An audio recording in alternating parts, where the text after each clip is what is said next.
Joining us now is Congressman James Walkinshaw of Virginia. He's a member of the House Oversight Committee.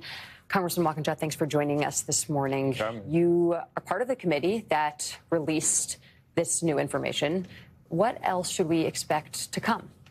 Well, look, first, do you have them with you? I don't have the files. I mean, just to set the stage, this story here is a story of rich and powerful men raping and abusing young girls and women.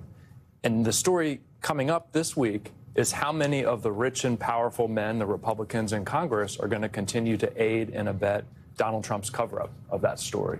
And we learned some significant new information last week with the emails that were released that show that Trump's relationship to Epstein and Epstein's crimes are much closer than Trump wants us to know.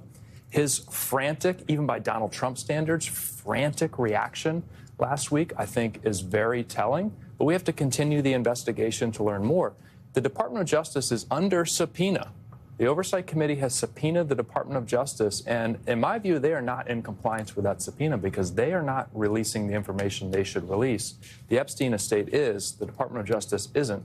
That's why Congress needs to pass the legislation to release the files next week. Miriam McCord, our colleague, in 7A, like in our very first blog, said something that I think is really interesting, that she believes that it is a tactic for President Trump to want them to start this investigation in the DOJ, because now they can say, oh, we can't send you any of the Epstein files because we're doing an investigation into them, even though Pam Bondi herself said there is no investigation to be had.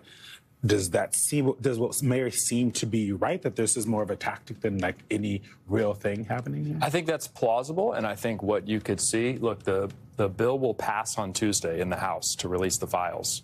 50-plus Republicans, I think, will end up having to vote for it. You've heard that from other Republicans who are not on the discharge petition. That's right, and more each day are coming forward and saying, I'll vote for it. It's a very difficult vote if you're a Republican to... Is it? Which is insane. Well, I can understand if you're a Republican. Yeah, it pits you between Trump and objective reality that the American people want to see these files. So I think what you could see happen is either in the Senate, Republicans using this sham investigation that Trump has ordered DOJ to launch to not vote to release the files, or Trump using this sham investigation to justify his veto if the bill gets to his desk. Congressman, can I get you to go back? You said something, and I just want to make sure I'm not jumping to conclusions here. You said justice isn't releasing the files or the info, but the Epstein estate is.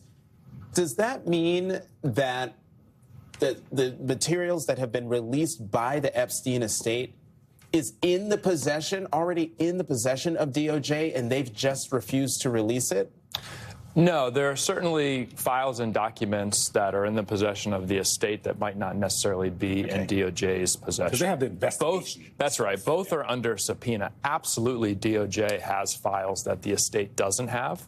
DOJ has released files, 90+% of which were already publicly released. So they essentially have done nothing in response to the subpoena. We're going to keep pressing on that. But the answer is to pass the bill and for President Trump to sign it to release the full files from the DOJ. Did you read through these 20,000 emails outside of what? Before they were released? It was like a train wreck that you couldn't look away from in some instances. And obviously, I think there's a lot of extrapolation one can do and own interpretation since we don't have the full picture here. And at the end of the day, obviously, Donald Trump was not charged with anything, and we don't know more than what these emails actually say. But outside of the emails related to Trump that were really highlighted this week, what else did you find the most interesting? Well, I'll tell you, I think what is very interesting, and the emails that were released shed light on this, emails that I think are yet to come shed light on this. I'll give you two words that we don't talk about that much anymore: QAnon and Pizzagate. And it's easy to underestimate how much those two conspiracy theories fueled the rise of MAGA. And those are conspiracy theories that said a cabal of elites in Washington and financial elites were sexually abusing children. And the only way to stop it, because it was so pervasive and so depraved, was to have a strong man like Trump. Trump is the hero in QAnon and Pizzagate. And the reason that MAGA is crashing out right now is that what we've learned this week, that at a minimum, Trump knew that Epstein and Ghislaine Maxwell were trafficking young girls. We know Virginia Giuffre was trafficked from Mar-a-Lago. Trump says he kicked Epstein out of Mar-a-Lago for being a creep. You don't get kicked out of Mar-a-Lago for being a creep.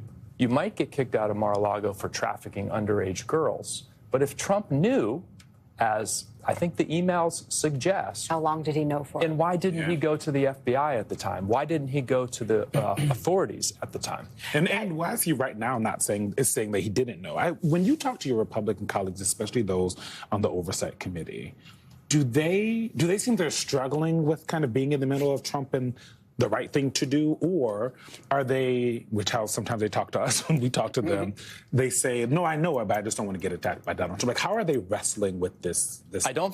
I wish they were struggling more with it being the right thing to do. Maybe some are. I think they're struggling with being between where Donald Trump is today and where the MAGA base is, because Donald Trump led them there. The MAGA base agrees that these files should be released.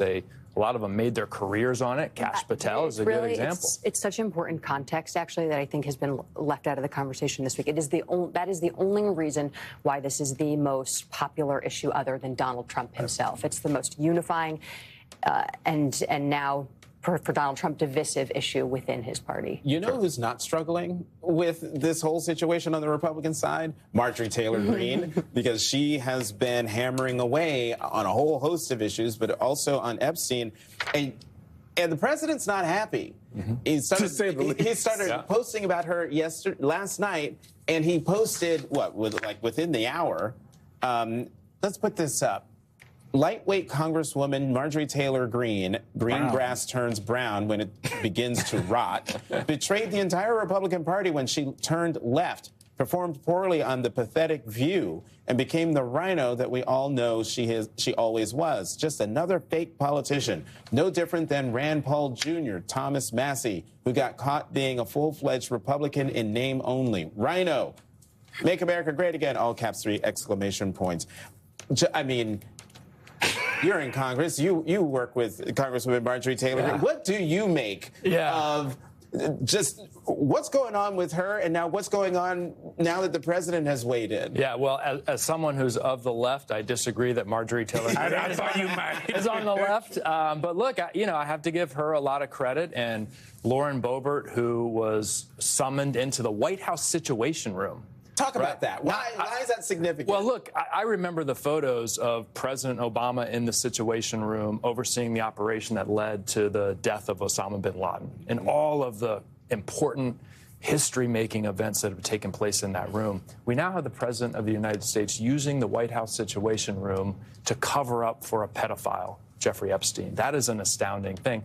I give Marjorie Taylor Greene and Lauren Boebert and the others on the discharge petition enormous credit for standing up to that pressure. I think we got to give credit where credit is due, whatever their motivations might be. To be clear, the president was not in the Situation Room, but the Attorney General of the United States and the FBI director were in the Situation Room. And Lauren Boebert came away from that meeting, according to reporting that we saw from the New York Times, feeling even more skeptical about what Trump's doing and having more questions about the cover-up here. Because at some point, anyone with a brain is going to ask the question, why don't you want these things out? Right. We don't know what's in them. That is the point, is we don't know what's in them. Yep. We don't know if he did anything wrong, right? Up until this point, we haven't seen that. Yep. But trying to block it like this for months is...